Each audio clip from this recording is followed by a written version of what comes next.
Guys, Dr. Leila Doolittle here. I am currently in Encinitas, California with a beautiful coastline and sunset behind me. I just wanted to share with you a little bit about health, a few tips and techniques for health here. So a couple of my main questions that I'll get from patients is some simple things that they can change within their life to start working on building their optimal health. And one of those things is, of course, water, diet, and exercise. So what I'm going to do is share some very simple techniques that you guys can do and start incorporating into your life to start working towards your health goals. One, water. Water is so necessary to us. We are 70% water.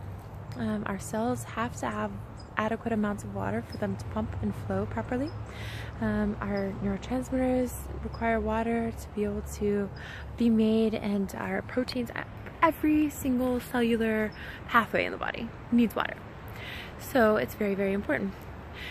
Patients always ask how much water they should be drinking, and that's one of the things that I would like to share with you, just a little equation that I'll use with my patients to get them drinking the proper levels of water for each of them. It changes. It's according to body weight. So what you do is you take your body weight and then divide it by half and then add 10. So for an example, let's say a 150-pound patient.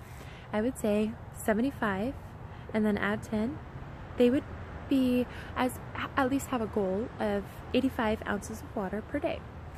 And so whenever you think about that, that's probably a little bit more than what you've been drinking. It seems to be. Every single time I tell the patient this and give them this equation, then they always tell me, wow, I've definitely been missing the mark for a while.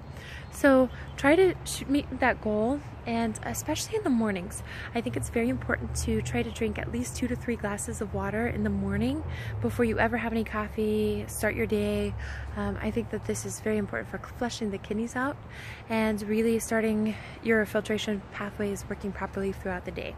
So try to drink 2 to 3 glasses of water in the mornings. Start counting your your ounces of water, because it's really important to note, and that way you can just be staying on top of that goal. Second thing I'd like to address is some easy exercise tips. So we each have our different forms of exercise that we prefer. Totally fine, that's okay. Prefer whatever exercise you need, unless of course you consult with your healthcare practitioner and then they say that you need one form over another.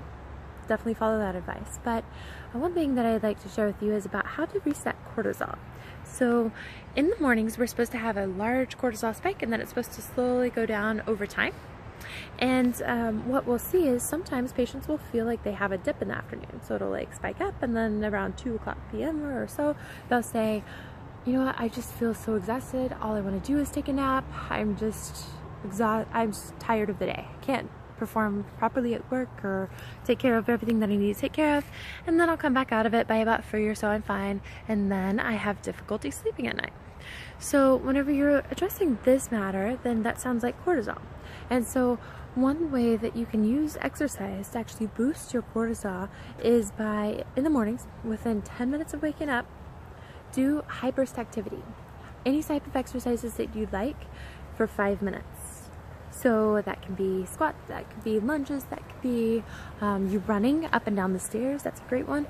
As long as you feel like your heart rate is really rising, we want to get your heart rate up to where you feel like you couldn't really even carry on a conversation with somebody because you're so out of breath.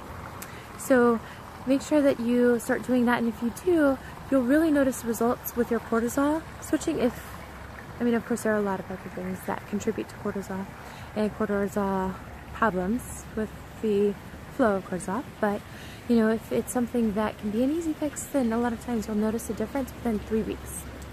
3 weeks to build a habit. Same way with your body. Practice it every single day in the mornings. 10 minutes of waking up, 5 minutes worth of exercise, whatever type of exercise you want to do, and then see what results you get. And then really a third thing is sleep. I think that a lot of us in this day and age, we forget how important it is for us to not have our cell phones next to us or not be on our phones or our computers within an hour of sleeping. There are many reasons for this, but some of the most important is just that our brain is not able to turn off.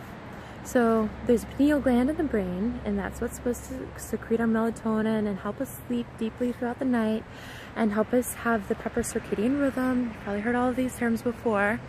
Well, what happens is we have so much blue light coming in nowadays through our eyes, and our brains are bombarded by it.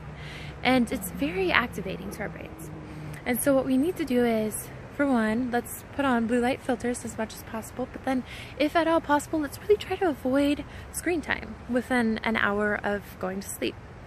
And another thing about sleep that's very important is make sure that your phone is in airplane mode or turned off if it's close to you, for obvious reasons. We've all heard about those reasons. And really, whenever we're sleeping, there are cycles. So let's also be aware of the cycles. So what I like to do is 90-minute cycles, and you can add as many of those 90-minute cycles as you're able to get that optimal amount of sleep. But you just want to make sure that you're coming out of the stage 1 through 4 properly whenever you wake up, so that you're getting your best sleep cycles possible throughout the night. So what I'll do is, if I just know that I had to do a lot of work in the evening before I went to bed, or I just stayed up too late, wasn't paying attention to the time, and I know I have to wake up at a certain time the next morning, say 6 o'clock, and it's already a little bit after 12 o'clock, then what I know is by the time that I brush my teeth and get ready for bed and get into bed, it's already going to miss that sweet spot of having 4 full sleep cycles. So, you know, like 90 minutes times 4. So then what I'll do is, oftentimes I'll just round it down, get 4.5 hours of sleep, and then make up for it the next night. So I hold myself accountable to those stage 1 through 4 cycles, so that I can, as I'm waking up, I'm usually in a stage 1 or 2.